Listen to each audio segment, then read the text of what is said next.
Plus का नया आविष्कार eco plus hexa power TMT इसकी प्रीमियम क्वालिटी व उन्नत जंग रोधक क्षमता दे बेजोड़ मजबूती। इको प्लस सीमेंट और स्टील, इस पर है देश को भरोसा। खुदी को आजमाया है तो ये अंदाज आया। तुम में भी मैं हूं शुद्ध प्लस पान मसाला। जब पशुओं को मिलेगा प्यार और मिल्को मोर पशु आहार तो दूध बहेगा, मुनाफा बढ़ेगा। मिल्को मोर पशु आहार। नमस्कार, आप देख रहे लोकमंच न्यूज और मैं हूं आपके साथ सत्यम गौर। अमरोहा में बंद पड़े मकान के ताले तोड़कर चोरों ने करीब 4500 की नकदी और 91,500 रुपए के जेवर चोरी कर लिए हैं। मामला गजरौला नगर में नवादा रोड पर सुल्तान नगर मोड़ का बताया जा रहा है। वहीं दुकान के ताले तोड़कर 4500 की नकदी पर चोरों ने हाथ साफ किया है। पीड़ित पक्ष ने घटना के संबंध में थाने में तहरीर दी है। पुलिस मामले की जांच में जुट गई है। गजरौला क्षेत्र के मोहल्ला सुल्तान नगर निवासी पप्पू उर्फ सुंदर नाम के युवक ने बुधवार को थाने में पूरे मामले की तहरीर दी है। पीड़ित ने घटना के संबंध में तहरीर देते हुए कार्रवाई की मांग की है। गजरौला थाना अध्यक्ष का कहना है कि तहरीर के आधार पर कार्रवाई की जा रही है। जल्द ही आरोपियों का खुलासा किया जाएगा। खबर पर ज्यादा जानकारी के साथ इकबाल अंसारी हमारे साथ जुड़ गए हैं। इकबाल, यहाँ पर पुलिस को बड़ी सफलता, यहाँ पर चोरी की घटना सामने निकल कर आई है, लेकिन पुलिस इस पूरे मामले को लेकर अब जांच पड़ताल कर रही है। क्या कुछ पूरा मामला है?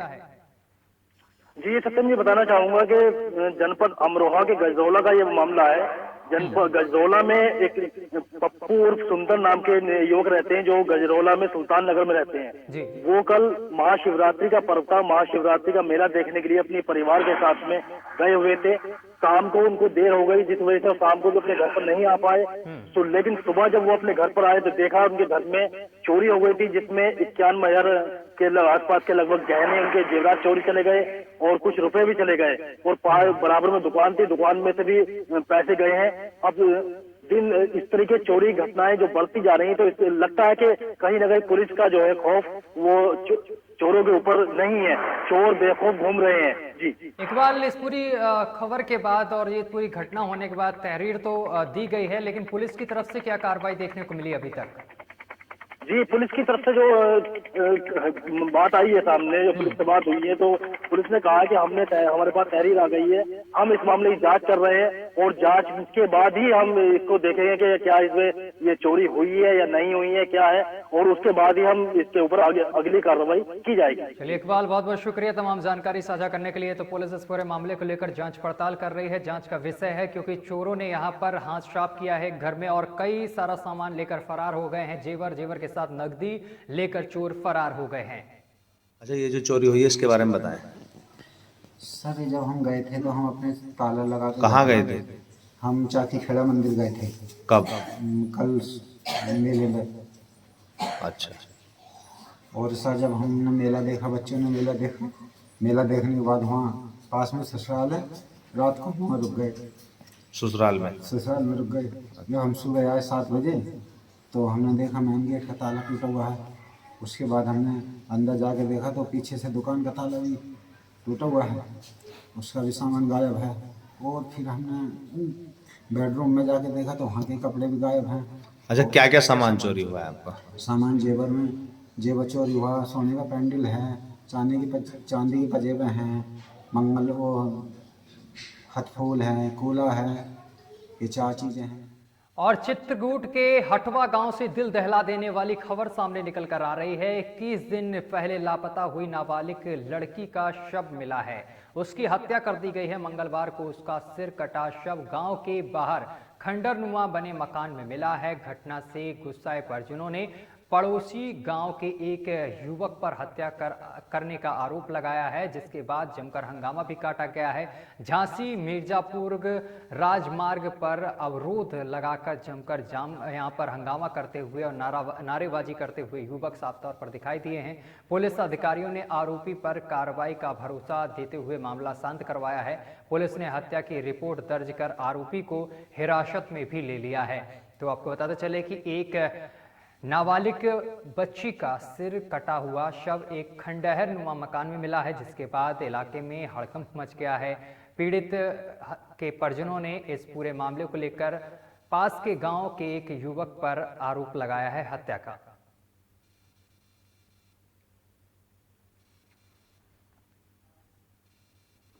सर मऊ कोतवाली अंतर्गत ये जो हटवा में घटना हुई कैसे क्या और पीछे यहाँ पर आज सुबह एक बालिका लगभग 15 वर्ष के आसपास उसका शव बरामद हुआ है। इस संदर्भ में थाना मऊ में एक 363 मुकदमा पंजीकृत किया गया था गुमशुदगी के संदर्भ में। तो इस संदर्भ में एक जो संदिग्ध व्यक्ति है, जो परिवारजनों का बयान आया है, उसके आधार पर उसको पुलिस द्वारा हिरासत में लिया गया है। शव का पोस्टमार्टम कराया जा रहा है। सभी पक्षों की गंभीरता से जांच की जा रही है। जांच के आधार पर जो भी विधिक कार्रवाई होगी वो की जाएगी। और गोंडा का रुख करेंगे। गोंडा में यूक्रेन से घर वापस लौटा है छात्र। बड़ी खबर आपको बता रहे हैं, यूक्रेन से घर वापस आया है जैनुद्दीन अंसारी, जो कि घर पहुंचकर परिजनों ने उसका स्वागत किया है। इसके साथ ही परिजन भावुक हो गए हैं जब छात्र अपने परिजनों के सामने आया है। परिजनों को जैनुद्दीन अंसारी ने यूक्रेन से वापस लौटा है और यूक्रेन की आपबीती भी जैनुद्दीन अंसारी ने अपने घर वालों के साथ साझा की है। जैनुद्दीन अंसारी यूक्रेन पे फंसे हुए थे, जिसके बाद भारत सरकार की मदद से वो वापस अपने घर और वतन वापस लौटे हैं। खबर पर ज्यादा जानकारी के साथ सतीश हमारे संवाददाता जुड़ गए हैं। सतीश, यूक्रेन से जैनुद्दीन अंसारी घर वापस लौटे हैं, क्या माहौल देखने को मिल रहा है वहां पर? कितना खुशी देखने को मिल रही है परिवार वालों में? जी सत्यम जी, मैं आपको बता दूं, यूक्रेन और रूस के विवाद में भारत के MBBS की पढ़ाई करने गए कई छात्र फंसे हुए थे। हालांकि कल भारत सरकार ने ऑपरेशन गंगा के तहत वहां के कुछ छात्रों को इंडिया वापस कर लिया है। वही में एक विद्यार्थी जो मनपापुर तहसील का रहने वाला है, जैनुद्दीन अंसारी जिसका नाम है, ये भी घर वापस आया, जिसको लेकर उसके घर वालों में काफी हौसला देखने को मिला है। वो घर पहुंचते ही अपने माँ और बाप से मिलकर भावुक हो गया और वहाँ पे जो भी हुआ था सारी घटना बताई। चलिए, अब तमाम जानकारी साझा करने के लिए बहुत बहुत शुक्रिया। आप हमारे साथ बने रहिए, आगे भी आपसे अपडेट लेंगे अगली खबर पर। तो आपको बताते चले कि जैनुद्दीन अंसारी जो छात्र यूक्रेन में फंसा हुआ था, MBBS की पढ़ाई करने गया था, अब वो अपने घर वापस आ गया है। और गोंडा से एक और बड़ी खबर सामने निकल कर आ रही है। केशरगंज सांसद ब्रजभूषण सिंह को धमकी मिली है। मुसलमानों पर दिए गए बयान को लेकर उनको धमकी मिली है। धमकी देने वाले ने सांसद को भेजा है स्पीड पोस्ट और सांसद को भेजे गए स्पीड पोस्ट में मिर्च पाउडर भी मिला है। मिर्च पाउडर के साथ धमकी भरा पत्र भी उनको मिला है। त्रिलोकीनाथ तिवारी पर नवाबगंज में मुकदमा दर्ज हुआ है इस पूरे मामले को लेकर। और इस खबर पर लगातार हमारे साथ हमारे संवाददाता सतीश जुड़े हुए हैं। सतीश, क्या कुछ पूरा मामला है? ब्रजभूषण को यहाँ पर एक पत्र मिला है धमकी भरा। जी सत्यम जी, मैं आपको बता दूं, कैसरगंज से बीजेपी सांसद ब्रजभूषण शरण सिंह जी को धमकी मिली है। मुसलमानों पर दिए गए विवादित बयान को लेकर बीजेपी सांसद को धमकी मिली है, ये बताया जा रहा है। बीजेपी सांसद और उनके पूरे परिवार को नतमस्तक करने की धमकी दी गई है। सांसद को भेजे गए स्पीड पोस्ट में मिर्ची का पाउडर भी दिया गया है। पाउडर के साथ धमकी पत्र भी मिर्ची पाउडर भेजने के आए कांग्रेस प्रत्याशी त्रिलोचन नाथ का नाम आ रहा है, जिसको लेकर अगर उनसे बात की गई त्रिलोचन नाथ से तो उन्होंने ये बात स्वीकार नहीं की है। चलिए, तमाम जानकारी साझा करने के लिए बहुत बहुत शुक्रिया आपका सतीश। और लखनऊ के कॉलेज में बवाल चल रहा है। दरअसल आपको बताते चले कि लॉ मॉनिटरिंग जो कॉलेज है, यहाँ पर बवाल चल रहा है। कलाकार कर रहे हैं बवाल। फिल्म की शूटिंग के दौरान ये बवाल हुआ है। डायरेक्टर अनिल शर्मा की फिल्म गदर 2 के दौरान जूनियर आर्टिस्ट ये बवाल कर रहे हैं। आर्टिस्ट का आरोप है फिल्म डायरेक्टर नहीं दे रहे पैसा, तो पैसे को लेकर ये बवाल चल रहा है। जो जूनियर आर्टिस्ट हैं उन्होंने पैसा ना देने का आरोप डायरेक्टर पर लगाया है। सैकड़ों आर्टिस्टों को बुलाकर नहीं मिल पा रहा है यहाँ पर पैसा। जो आर्टिस्ट इस फिल्म में काम कर रहे हैं, गदर 2 की जो फिल्म बन रही है, इनके जो आर्टिस्ट हैं इन्होंने बवाल किया है। और उनका आरोप है कि जो डायरेक्टर साहब हैं वो उनको पैसे नहीं दे पा रहे हैं समय से, जिसको लेकर यहाँ पर आर्टिस्ट बवाल करते हुए नजर आ रहे हैं। तस्वीरें हम आपको लगातार दिखा रहे हैं किस तरीके से यहाँ पर बवाल करते हुए लोग दिखाई दे रहे हैं। लखनऊ की ये तस्वीरें हैं, गदर 2 की शूटिंग चल रही थी और फिल्म की शूटिंग के दौरान एक नई फिल्म वहाँ से क्रिएट हुई है।